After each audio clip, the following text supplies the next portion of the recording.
Bismillahirrahmanirrahim. Assalamualaikum warahmatullahi wabarakatuh. Alhamdulillah. Alhamdulillah hamdan wa syukranillah wala haula wala quwata illa billah amma ba'd.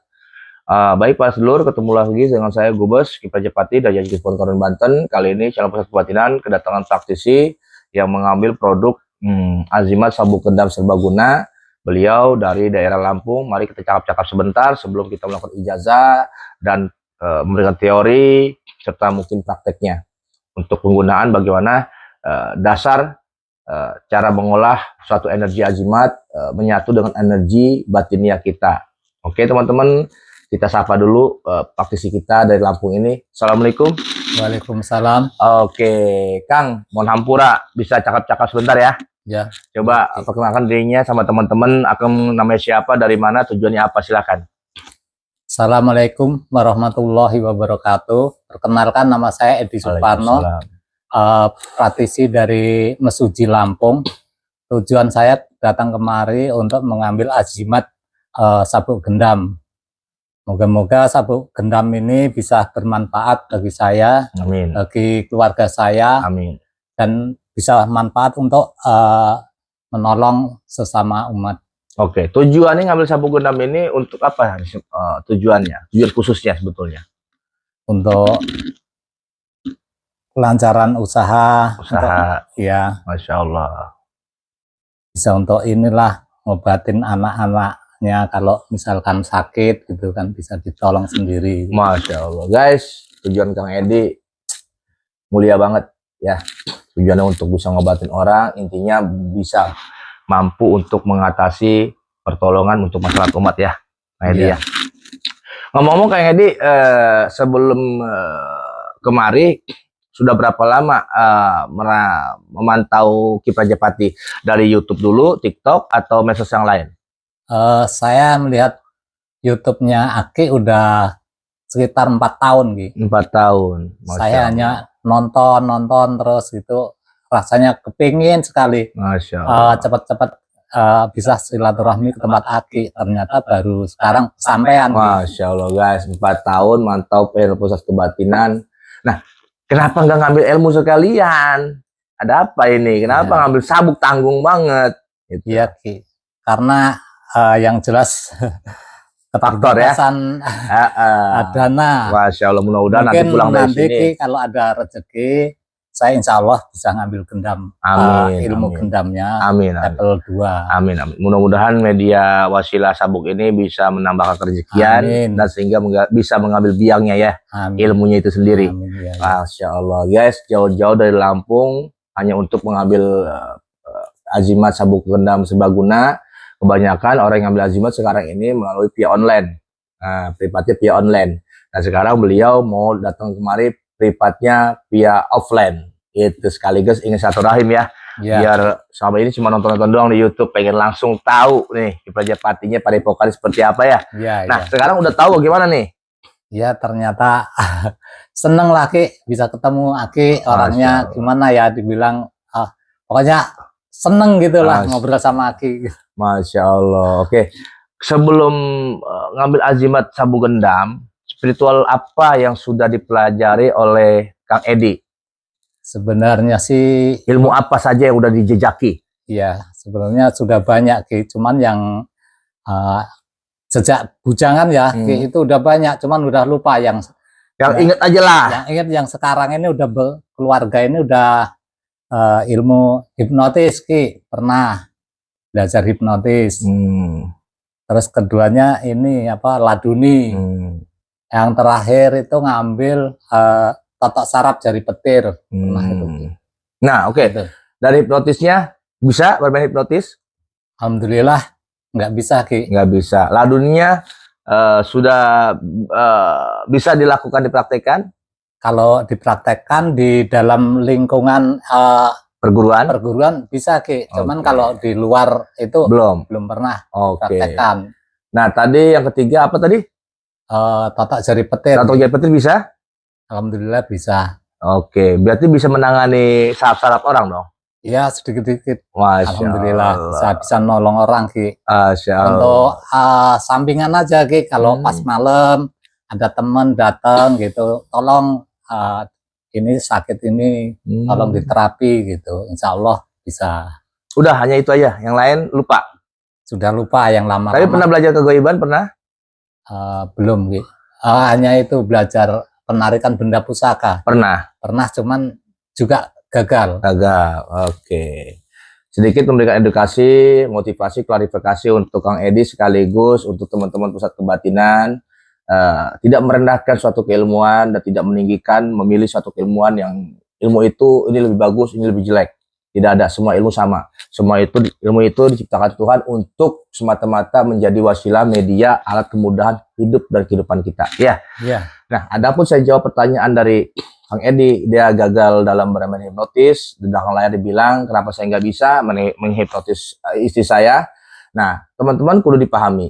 Untuk definisi cara kerja hipnotis, kalau kita tidak pandai untuk memberikan suatu sugesti, kalimat, sugesti alam bawah sadar dengan kita orang yang ragu, orang yang nggak pede, orang yang bicara terbata-banta, maka sugesti kalimat kita sulit untuk diterima target.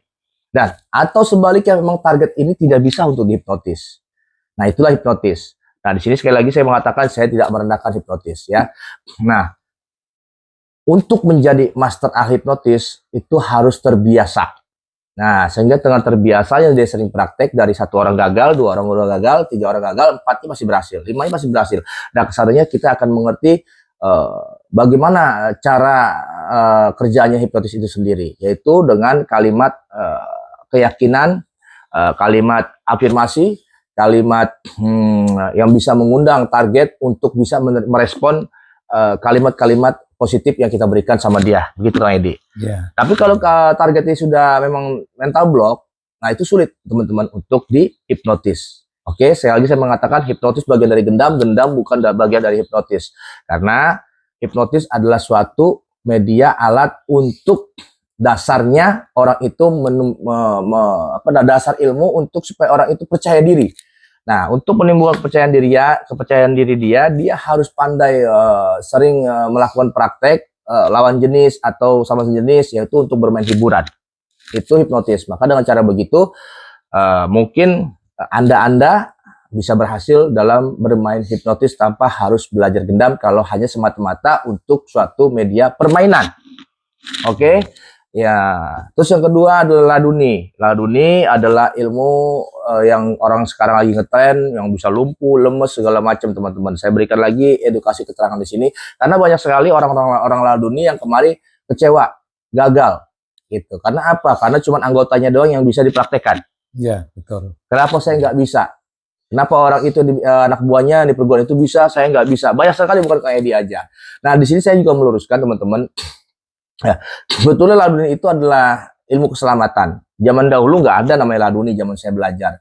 Adanya ilmu keselamatan atau kontak batin. Nah, sekarang dibikinlah laduni biar lebih menarik. Sebetulnya itu hanya marketing aja. Nama laduni itu marketing aja supaya orang tertarik. Gitu kan. Sebetulnya laduni hakikatnya bukan seperti itu. Itu adalah ilmu keselamatan. Lalu kenapa orang yang belajar di perguruan laduni itu jarang yang bisa? Hanya anggota perguruannya aja yang bisa. Gitu. Saya meluruskan di sini. Kenapa? Karena dalam pembelajaran laduni itu ada amarah suci teman-teman. Nah, kalau si Kang Edi ini belajar atau teman-teman belajar ke perguruan laduni tapi teman-teman belum mengerti teknik membangkitkan amarah suci, maka susah untuk dipraktekkan kaku, lemes, pingsan atau lain sebagainya. Seperti halnya sama mirip tapi tidak sama dengan apa yang saya lakukan dalam program Ilmuwan Gendam. Karena gendam pun mampu melakukan itu. Ya, gitu. Hipnotis pun bisa melakukan itu. Nah, pandangan hipnotis tentang laduni itu sugesti. Nah, ya, pandangan gendam tidak ada. Ya, pokoknya bisa, segala sesuatunya bisa. Kalau gendam begitu. Gendam itu definisinya adalah keyakinan, segala sesuatunya bisa. Nah, kadang laduni itu ada pelatihan untuk melatih muridnya untuk bisa membangkitkan amarah suci. Jadi sehingga bisa untuk praktek ketika ditonjok dia kaku. Nah, tinggal teman-teman mandangin kemana? Kalau teman-teman orang hipnotis pasti bilang sugesti. Kalau teman-teman bilang gendam, tidak butuh sugesti, tidak butuh apapun. Yakinkan saja semua ilmu apa yang dipelajari oleh program-program yang lain itu semuanya bisa. Karena gendam bisa untuk semua. Itulah kelebihan gendam. Nah, kalau sedangkan laduni ini ada pelatihan teman-teman. yaitu teknik nafas, riado zikir wirid, ya kan, untuk mengaktifkan energi, teknik nafas dan lain sebagainya. Nah, kalau itu tidak dipelajari, maka amar suci tidak bisa diaktifkan dan tidak bisa digunakan dalam suatu permainan kaku, lemes, atau lain sebagainya yang sering orang-orang nonton di filman laduni, program yang ada di YouTube dimanapun yang sekarang lagi viral. Jadi saya memberikan edukasi di sini. Nah, hakikat bagusnya ilmu laduni itu sebetulnya semata-mata untuk keselamatan. Jadi, tujuan si guru, ini salah si guru nih, guru tidak berikan penerangan. Tapi saya nggak tahu juga, nggak semua guru ya. Ada sebagian guru tidak memberikan penerangan, tapi memberikan janji. Nah, ini salahnya perguruan laduni. Jadi mudah-mudahan perguruan laduni yang menonton ini tidak seperti apa yang saya bicarakan. Nah, sebagian guru laduni ini menjanjikan bahwa Anda bisa begini seperti Sunan Kalijaga. Tidak, teman-teman. Kalau Anda tidak melatih amal suci, Anda tidak bisa kaku. Dan tujuan hakikatnya laduni diciptakan itu adalah ilmu keselamatan. Apabila nanti Kang Edi atau teman-teman yang sudah belajar ilmu laduni, yang sudah meriado, sering merafalkan mantra atau doa asma tersebut, maka doa tersebut akan memiliki kekuatan laduni. Rendahnya direndahkan, keselamatan. Laduni bukan, sebetulnya laduni dan keselamatan itu beda. Itu pengertiannya itu beda sebetulnya. Tapi saya juga nggak ngerti kenapa ilmu itu jadi laduni. Sebetulnya ilmu itu keselamatan atau kontak batin. Nah itu.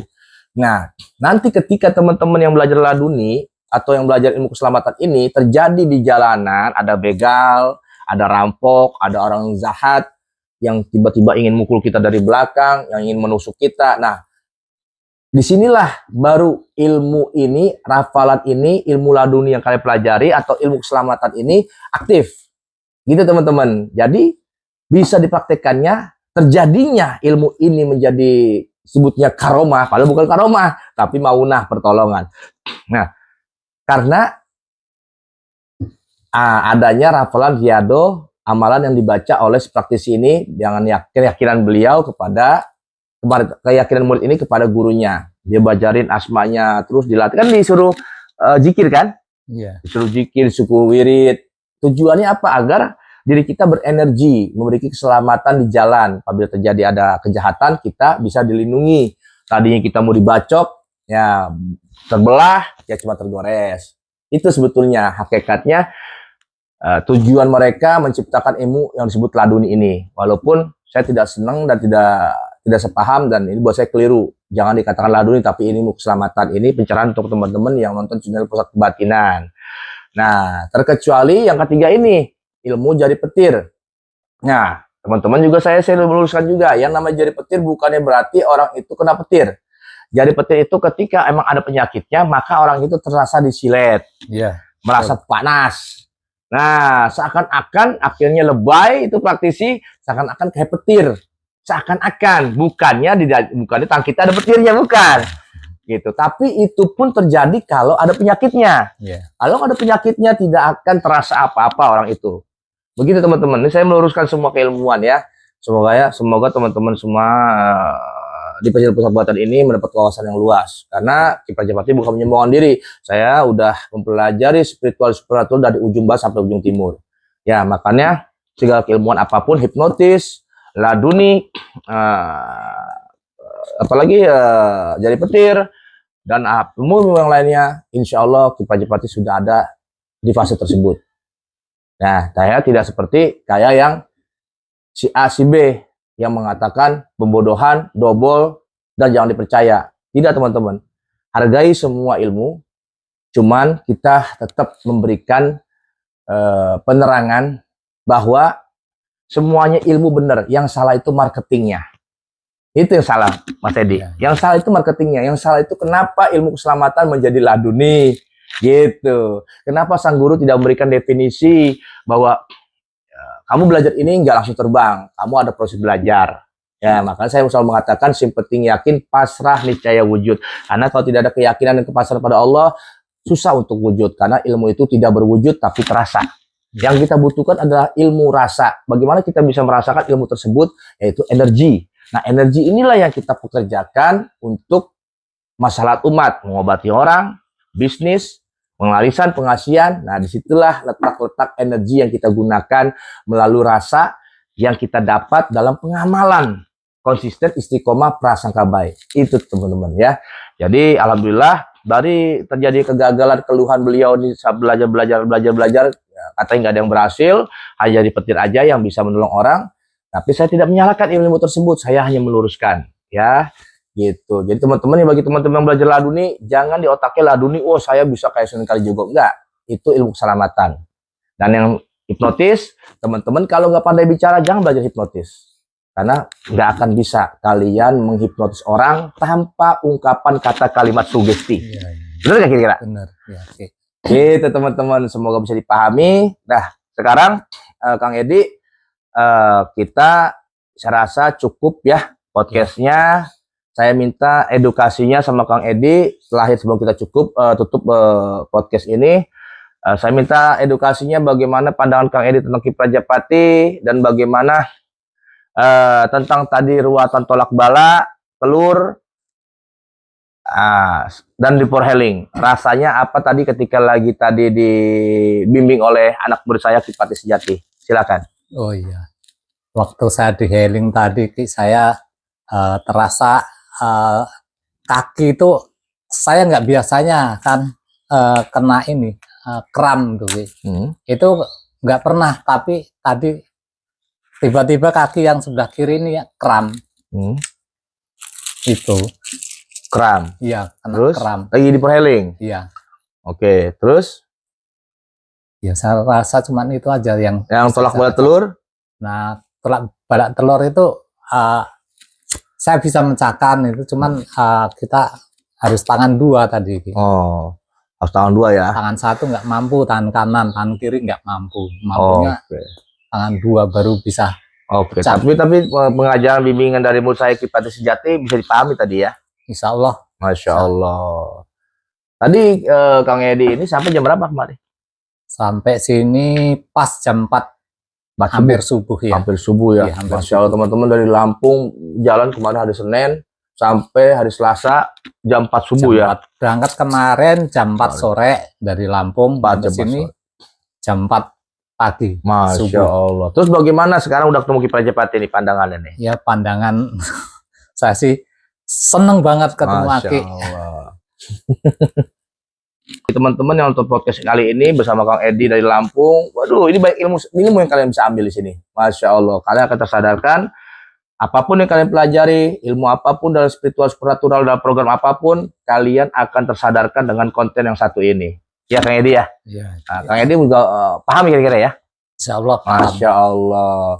Jadi selanjutnya kita akan melakukan ijazah sabu gendang. Nah, di sini saya tidak bisa publikasi, nanti saya akan publikasikan kembali bagaimana cara beliau melatih di rumah agar sabu gendam ini khodamnya bisa membantu kerezekiannya, pengobatannya, dan lain sebagainya. Karena ketahui teman-teman, azimat lebih cenderung kepada khodam.